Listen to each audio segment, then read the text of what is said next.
Assalamualaikum warahmatullahi wabarakatuh. Innal hamdalillah wa syukurillah wa ni'matillah.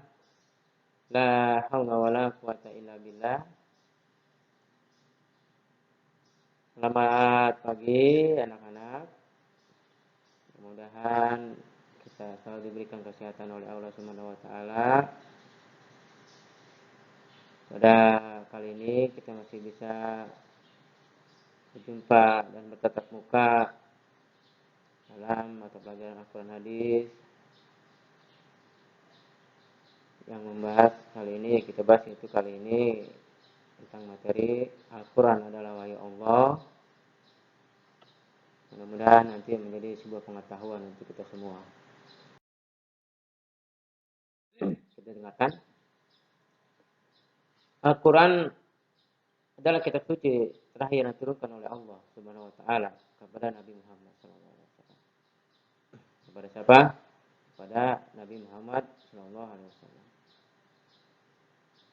Jadi kitab-kitab suci yang wajib diimani oleh umat Islam sebelum Al-Quran, terdahulu itu ada kitab Zabur, Taurat, kitab dan juga kitab Injil.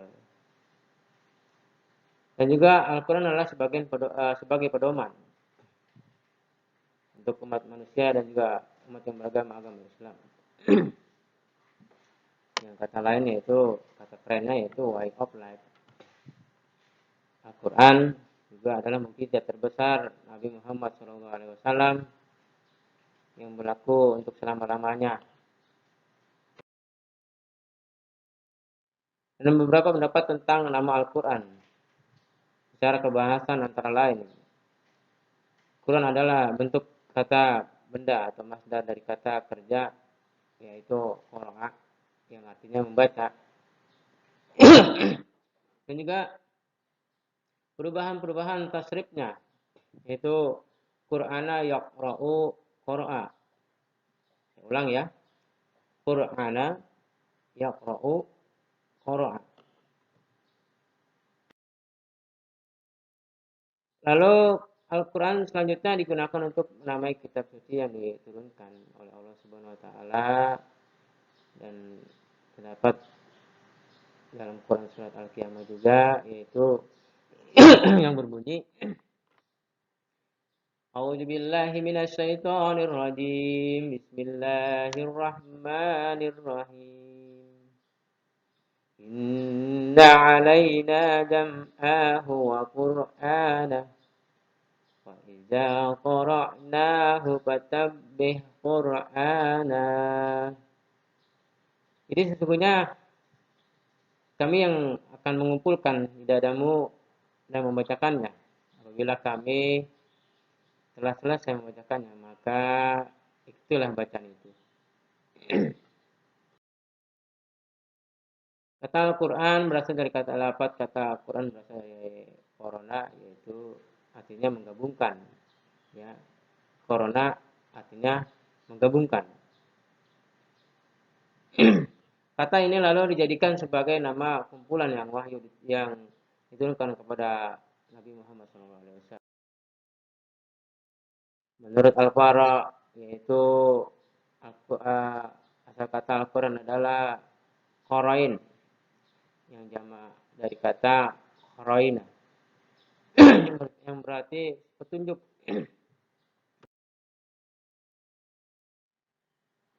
Kata Al-Quran berasal dari kata Al-Qur'u, yang begitu susunan pola Baklan. Dan juga ada yang berargumen pendapat ini adalah Al-Quran terdiri dari kumpulan surat-surat ayat-ayat yang kisah-kisahnya perintah dan larangan. Kita harus tahu bahwa dalam ayat-ayat Al-Quran itu terdapat kisah-kisah ya, tentang perintah dan juga larangan. Lalu menurut Imam Syafi'i bahwa kata Al-Quran adalah isim alam.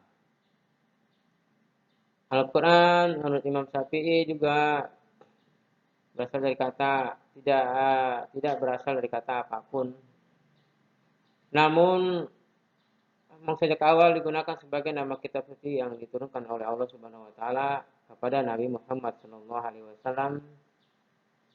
Al-Quran juga memang nama-nama khusus yang diberikan oleh Allah seperti juga nama-nama kitab suci terdahulu ya.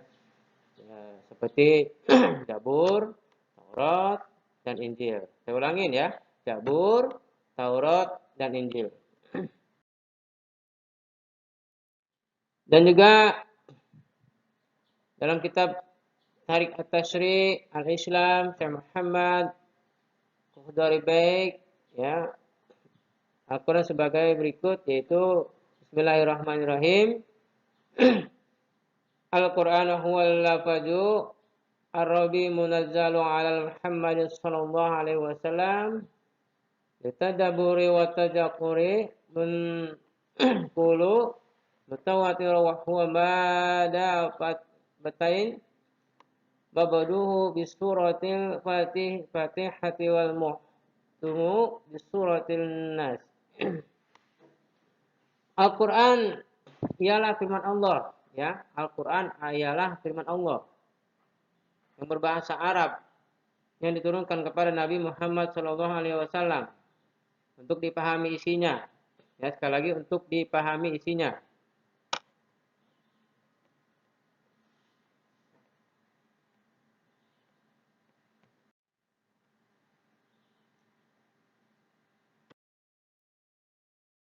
Lalu Muhammad Abdul mendefinisikan Al-Quran dengan pengertian sebagai berikut.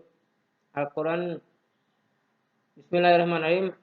Al-Qur'anu huwal kitabul mu'jizul munazzalu 'alan nabi sallallahu alaihi wasallam maktubu fi masahifi munqulu alaih bitawatil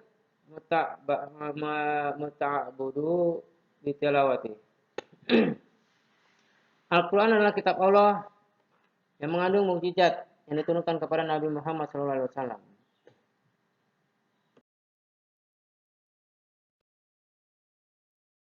Dari beberapa pendapat di atas, unsur dalam pengertian Al-Quran sebagai berikut, yaitu Al-Quran adalah firman Allah SWT.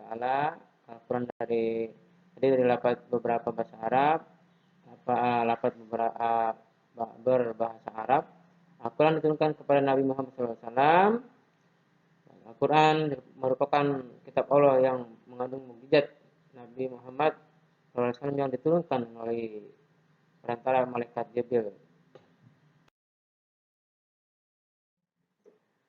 Al-Quran sebagai kitab Allah yang banyak nama, memiliki banyak nama yaitu contohnya yaitu kitab Al-Itqan yang karya Imam Sayyuti menyebutkan bahwa Al-Quran memiliki 55 nama. Sekali lagi memiliki 55 nama. Dan juga ada berpendapat yaitu disampaikan oleh Al-Jarkasi yaitu menyatakan ada 78 nama.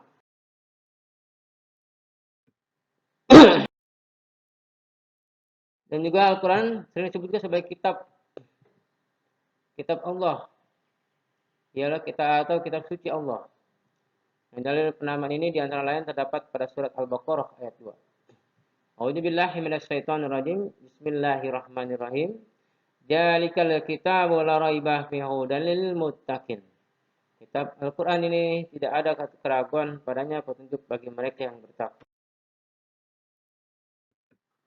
Lalu azik yang artinya memberikan peringatan melalui Al-Quran. Allah Subhanahu wa taala memperingati kepada manusia. Terdapat dalam surat Al-Hijr yaitu ayat 9. A'udzubillahi minasyaitonirrajim. Bismillahirrahmanirrahim. Inna nahnu nazzalnal dzikra wa inna lahu lahafizun. Jadi sesungguhnya kamilah yang menurunkan Al-Quran, pasti kami pula yang memeliharanya.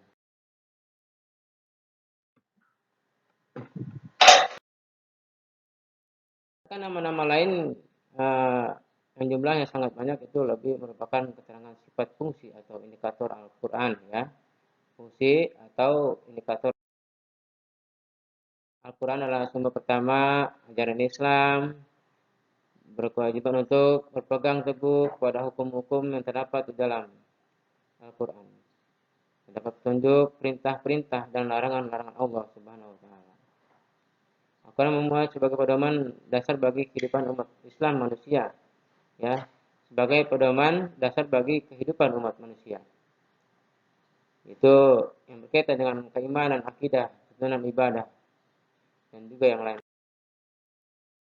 Setelah mudah-mudahan apa yang saya sampaikan menjadi sebuah pengetahuan untuk kita semua dalam pertemuan kali ini, itu dalam pembahasan materi Al-Quran hadis. Mudah-mudahan dalam waktu kita dapat berjumpa kembali. Ya, akhiri, assalamualaikum warahmatullahi wabarakatuh.